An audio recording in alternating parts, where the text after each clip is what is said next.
What's up, guys? Today we're planting roses and some broccoli and celery, and it's going to be the afternoon, which it is. So we're gonna be out here for a while. So Nael wanted to plant, we just picked up some petunias, like she said, some celery, some broccoli, and celery, broccoli, cabbage, and I think collards, or maybe it was just celery, broccoli, and collards. I don't know if I picked up any cabbage, but I did pick up petunias, some small zinnias, and some small marigolds. I just cleaned up my Greenstalk in front of the hoop house, and so I did leave, there's some peppers in there that was still alive, as well as some nasturtiums here. If the peppers still had green on them, I just left them because there's no point in taking them out. But we are going to fill this up. I'm going to let Nael just plant the flowers that we got from Home Depot so that she can be in charge of this Greenstalk. And then the celery and stuff, I'm thinking about planting it outside, but we'll see what we get done. So Nael, you ready? Yeah, I'm ready. Okay, so you can start planting your flowers. Flowers. Mm-hmm. Start with the white flower. The white flower? Okay, where are you going to plant it? How about right here? Okay, so take it out of the container. Maybe I just need to pull it from right here. Wait. Dump Squeeze it. Yep. Squeeze it. Okay, and then dump it. I'm trying to push it. Yeah. Good Oh job. my goodness. That's big. You need to make a big old hole. Super, super deep. Maybe take some soil out and put it in here so you have room.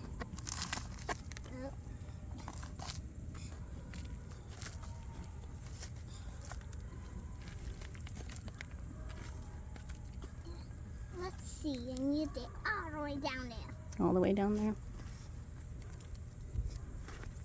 Squish that soil down. Okay, now see if you can fit it in there. Let's see. It can fit. It can fit? Yeah. I bury it back. Let's see. Let's try to make it a little bit deeper. A little bit deeper. Let me see. Oh, actually, that is pretty deep. Maybe we just need to squish it down. Okay, put it in. Good job. It looks beautiful. Yeah, add some soil back over there. Add some soil. Mm-hmm.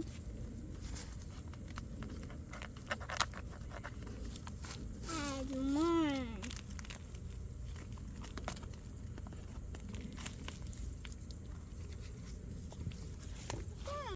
Nael's actually been asking for her own garden bed, and so when we were at Home Depot, she saw these pansies and really fell in love with them, and so I told her we could get some. It was actually my first time buying pansy transplants. Last year or the year before, I planted them from seed and then planted them in the Greenstalk, and they were really beautiful. But since I am so late at starting seeds, I thought that this would give us a nice pop of color, and it would make her happy and give us something to do together, and of course grow her love for the garden. This soil leveler has been awesome. It's definitely a game changer because I was able to flatten out all of the soil, which these beds used to be 3x15 and I made them 4x16, but I necessarily didn't get more soil, and so these levelers have come in handy. Even though it's only like 80 degrees out here, I'm sweating so bad. So I picked up some 6-packs of celery. So I have 3 6-packs of celery, which is 18. I think I have 2. Celery. I think I have 2 collards and I don't know how many. 2 collards and maybe 2 collards and 2 broccoli, I think. Which one is the broccoli? I know this one's a broccoli. Ooh, broccoli. I'm going to, the broccoli variety that they had in the store is Lieutenant, and I have seeds for those. I'm planting my whole hoop house. I'll do that in another video with seeds, but I wanted to do these plants for outside because some of the beds I'm not going to be covering, and I want to get some, I can't cover like the comfrey bed because there's a comfrey in there unless I transplanted the comfrey. And so instead, that bed was a really weedy bed, and it does have a lot of weedy roots towards the front. So what I'm thinking is I'm gonna go ahead and plant these brassicas in that bed. I also have some, these are marigolds and some zinnias. I think I'm gonna try and plant mostly all of these things inside that bed, and then in between I have some brown paper, and I'm thinking about laying the brown paper in between the plants so that I can keep the weeds from growing up between, because I'm not laying down landscape fabric, and I'm not and I can't cover the bed completely. So I'm gonna see how that works. I'm kind of nervous about it because I do not want to deal with weeds, but it is cooling off and the first frost is coming. So yeah, it's gonna get cold in like 2 months. So I'm gonna try it. It's gonna be an experiment, and we'll see. It's gonna get cold, and we'll see together if that works by planting all of them a foot apart. That bed is 4 feet wide and 16 feet. I calculated that wrong. It's 4 feet wide and 16 feet long. But in some places I'm not gonna be able to plant a plant because, like at the edges, because I did just plant, or I did just move some soil over. It's not yet deep enough because the landscape fabric is there and I haven't covered it. So I'm thinking, yeah, I should definitely be able to fit, I don't know what 4 by 16 is.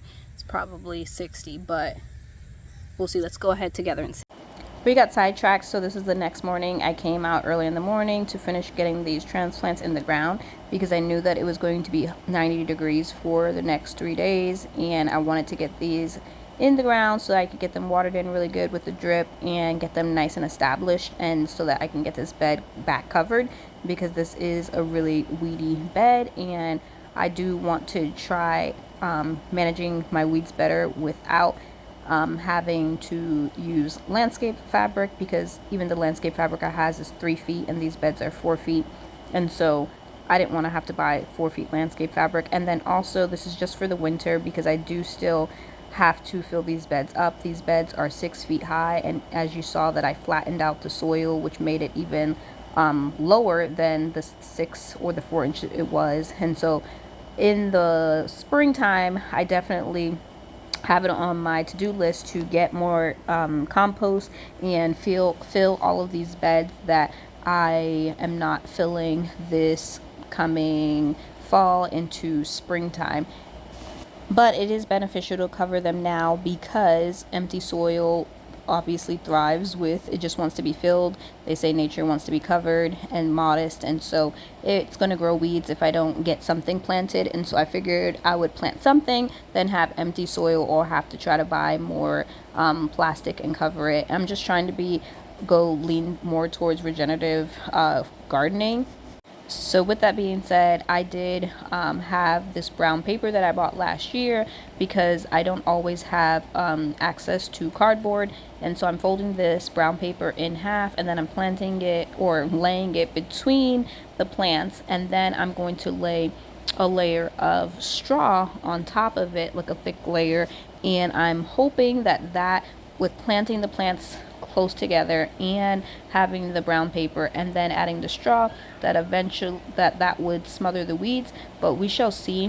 One of my goals is to be able to grow healthy soil and have a really good healthy soil microbiome without having to bring in synthetic or organic fertilizers. I don't use synthetic fertilizers, but I meant organic fertilizers, and to be able to grow enough compost to feed my garden I did really have a lot of, with all of the flooding that we had around here, flooded around like 7 minutes up the road, flooded really, really bad, and people's houses were underneath water. And we did not flood on our property like that, but after all of the rain left, we did get a lot of soil erosion where my beds have really, really shrunk because the garden is slanted, and so it did erode a lot of soil, washed away. And I did see flooding in here at one point, but at that point it was a lot of weeds, and so I couldn't really tell. But now that the weeds are gone, I can definitely see that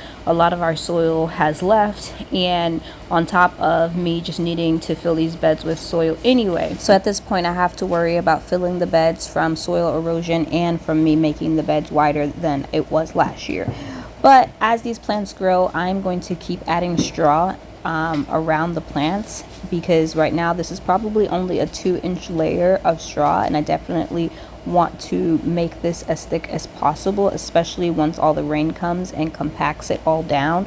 At this point I didn't want to smother or drown or suffocate the plants, but I do want to continue to add straw on top. So we finished getting one whole bed done. We have celery down the middle, and then I put marigolds and zinnias right on this line right here, and on the opposite side I have broccoli over on this side, and then I think cabbages here. The reason why I still planted cabbages here, even though it's really close to the marigolds and the zinnias, is because marigolds and zinnias are only gonna last until the first frost, and so then they're gonna die. And when they die, what's on this side, cabbages, I think it's on this side, will have enough space between the cabbages and the celery to grow. So really I only have 3 rows of brassicas in a 4-foot bed, which is plenty enough space. Brassicas, if you're using the square foot gardening method, only need 1 square foot.